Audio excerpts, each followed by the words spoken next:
मेरी वीडियोस सबसे पहले देखने के लिए सब्सक्राइब के इस रेड बटन पर क्लिक करके इस बेल आइकॉन को दबाइए।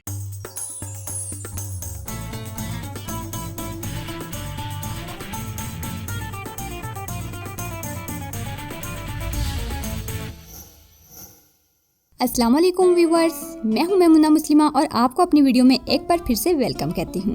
हमारा आज का टॉपिक है हामला ख़वातीन या दूध पिलाने वाली माओं से मुतल्लिक कि क्या वो रोज़ा रख सकती हैं या नहीं। तो हमारे यहाँ अमूमन रोज़ा नहीं रखा जाता क्योंकि ऐसा मानना है कि भूखा प्यासा रहना बच्चे पर असरअंदाज होता है।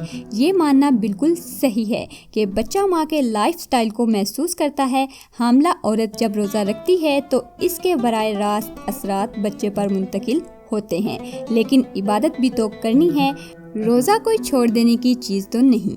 गर्मियों के इन रोज़ों में हम भूख प्यास महसूस किए बगैर कैसे रोज़ा रख सकते हैं, ये मैं अपनी प्रीवियस वीडियो में बता चुकी हूँ, जिसे आप इस कार्ड पर क्लिक करके देख सकते हैं। हाँ, तो मैं बात कर रही थी हामला ख़वातीन की।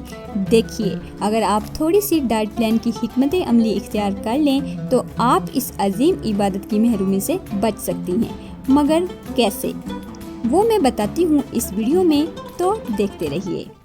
सबसे पहले बच्चे के लिए ज़रूरी है आयरन यानी फोलिक एसिड। अगर आप फोलिक एसिड की टेबलेट खा रही हैं और रोज़े की वजह से बाकायदगी नहीं रख सकती तो इसकी कमी पूरी होगी खजूर से। आप अफ्तारी के साथ साथ सहरी में भी खजूर इस्तेमाल करें, इससे आपको खून की कमी नहीं होगी और HP लेवल ठीक रहेगा। दूसरी ज़रूरी चीज़ है कैल्शियम, क्योंकि आपके पेट में बच्चे की ग्रोथ हो रही होती है और इसकी हड्डियों के लिए कैल्शियम लाजमी जूस है। तो लेडीज, इसकी कमी आप दूध ज़्यादा पीकर पूरी कर सकती हैं। दूध के साथ अगर आप दलिया ऐड कर लें तो बहुत बेहतर होगा। दलिया आप जौ, जई या गंदम का इस्तेमाल कर सकती हैं, मगर दलिये में दूध डालकर खाया जाए तो इससे आपकी बॉडी को कैल्शियम के साथ साथ प्रोटीन भी अच्छी खासी मिकदार में मिलेंगे। हर दूसरे तीसरे दिन बाद सूजी की खीर इस्तेमाल करें, इससे न सिर्फ आपका बच्चा कमजोरी से बचेगा बल्कि ज्यादा वजन बढ़ेगा। सूजी की खीर आम दिनों में भी हामला औरत के लिए बहुत मुफीद होती है। रात को सोने से पहले कोई न कोई फल जरूर खा के सोएं। समोसों का इस्तेमाल कम से कम करें और अगर ना ही करें तो अच्छा है। इसी तरह तली हुई कोई भी चीज़ इस्तेमाल ना करें। इससे बेहतर ये है कि आप फ्राई की हुई चीज़ों के बजाय अगर बेक की हुई चीज़ें इस्तेमाल कर लें तो वो आपके लिए कदरे बेहतर और मुफीद हैं, क्योंकि तली हुई चीज़ें आपके स्टमक में जलन और एसिडिटी पैदा करती हैं, जिससे आपको बहुत ज़्यादा प्रॉब्लम बनता है। हामला ख़वातीन अगर ड्रिंक लेना चाहें तो बाज़ारी कोल्ड ड्रिंक्स का इस्तेमाल बिल्कुल ना करें। इसकी जगह आप लस्सी, छाछ, मैंगो शेक, बनाना शेक या स्ट्रॉबेरी शेक इस्तेमाल कर सकते हैं। फ्रूट चाट भी जी भरकर खा सकती हैं। अब बात करते हैं आफ्टर प्रेगनेंसी की, यानी डिलीवरी के बाद की। तो इस सूरत में माएँ बहुत ज़्यादा परेशान नज़र आती हैं कि अगर हम रोज़ा रखती हैं तो हमारे दूध में कमी वाक़या हो जाएगी।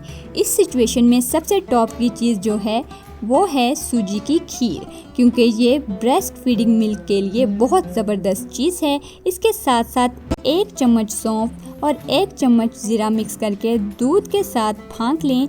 आपको दूध की परेशानी बिल्कुल ख़त्म हो जाएगी, बल्कि दूध आम दिनों से भी ज़्यादा आने लगेगा और बच्चे की भूख से वाफिर हो जाएगा। ये दूध, सौंफ और ज़ीरे वाला काम आपने सहरी और अफ्तारी दोनों औकात में करना है। इसके इस्तेमाल से ना ही आपको कमज़ोरी होगी और ना ही आपके बच्चे को। इसके साथ साथ अगर खट्टी चीज़ें आप अफ्तारी में इस्तेमाल कर रही हैं तो दूध से परहेज़ करें।